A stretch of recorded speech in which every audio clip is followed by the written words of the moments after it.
Ako'y patuloy nagpupuri para sa kanyang kapurihan at una-una nga po ang patuloy na kaligtasan. Nga po ay patuloy nga po akong nagpapasalamat sa kanya na buhat po nang ako ay makakilala. Di po lingid sa inyo na nabago po talaga ang aking pananaw. Na dati po wala talaga akong hilig sa gawain ganyan. Kumukontra pa nga po ako dati. Pero sa biyaya po ng Panginoon, buhat nga po nang ako ay mapangaralan, makapakinig talaga sa pamamagitan po ng ating pastor. Tunay pong ang banal na Espiritu ay talaga ay kumikilos sa bawat isa sa atin na nagsasabing tayo Kristiyano. Kasi mahirap po talagang gawin yon. Unang-una nga po yung pag ikaw talaga ay kinilos na ng banal na Espiritu, wala na talaga tayong pwedeng gawin pa o pwedeng gawing dahilan.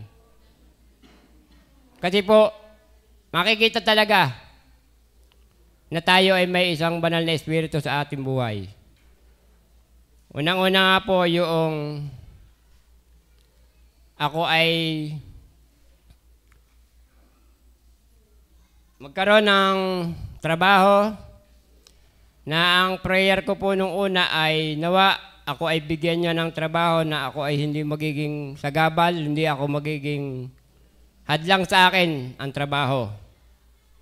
Yung lagi po akong makadalo sa kanyang gawain, ipinagkaloob po niyo sa akin. Kaya biyaya po talaga na ang panalangin talaga po ay tumutugon ang Panginoon. At ang isa ko po ipinagpapasalamat pa, yung dati ako ay nag-Thanksgiving sa married, nasabi ko nga po ako ay nag-resign na sa Maptan. Di ibig sabihin po, as in wala po akong trabaho. As in ilang araw, nasabi nga na yung asawa ko, bakit nag-resign ka? Wala ka namang lilipatang iba. Pero sa biyaya po ng Panginoon, hindi niya po alam. Magkausap na po kami ng may-ari nung, kung alam niyo po yung Shalom Dynamics sa Batangas, siya po yung nilipatan ko. Ngayon po, doon na po ako nagtatrabaho. Nag-start na po ako noong September 6, 2025.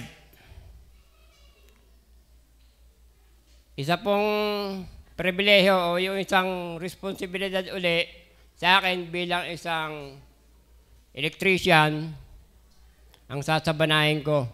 Kasi isang buong hospital po yung aking i-maintain. Kung alam niyo po yung Polytechnic sa Padre Garcia, katabi lang po ng Polytechnic College sa Garcia yon. Na magiging pangalan po nun ay Viridian Premier Hospital ng New Padre Garcia. Sa biyaya po ng Panginoon, nandun po yung pasalamat ko sa Kanya na hindi talaga ako niya pinabayaan.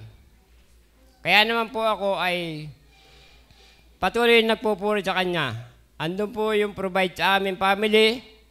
Kami nga po ay patuloy na nakakagampan sa Kanyang gawain na kahit kami ay minsan katulad po na itong nagdaang linggong ito, as in, nagpangipangita lang po kami, pero kulang pa. Last night lang po kagabi, na hindi pa nga po nakarating yung isa, si Bunso. At sa biyaya po ng Panginoon, nandun yung pag-iingat sa bawat isa sa amin. Kasi po, umaga at hapon, bumubiyahe ako. Hatid sundo ako ni Kuya, ni Renin sa motor. At ngayon po, balik ngayong week na to, medyo nakuha po ako sa kanya, kawawa naman yung anak ko, abala. Nag-decide po ako na mag-stay na muna doon, weekly na po akong uuwi. Para po, makabawas na rin sa kanyang load. Kasi buti po at pang alas 8 yung kanyang pasok. Ako po kasi, pagdating ko bukas, ang magiging pasok na po namin ay 7 na rin ng umaga. Kaya medyo hapit din po si Kuya sa pagdadrive. Kailangan niya ulit makabalik bago alas 8. At sa biyaya po ng Panginoon, andun talaga yung pag-iingat sa amin. Kaya po salamat sa pribileyo na magtapat ka lang, sumunod ka lang. Hindi tayo talaga niya pababayaan. At ang biyaya po doon, nawa po, tayo ay pare-parehas talagang mamuhay ng isang tunay na Kristiyano. Yun lang po at magandang hapon po sa atin lahat.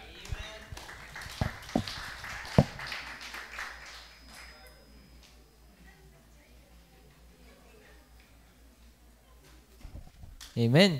Salamat sa Panginoon. Sino ba po ang gusto pa pong magpasalamat po ngayon pong hapon? Si Lorilyn.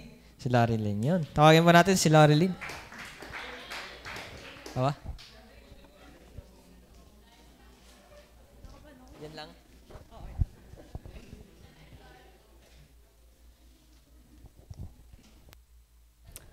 Yun po, mapagpalang hapon po sa ating lahat. Nakakaba po dito sa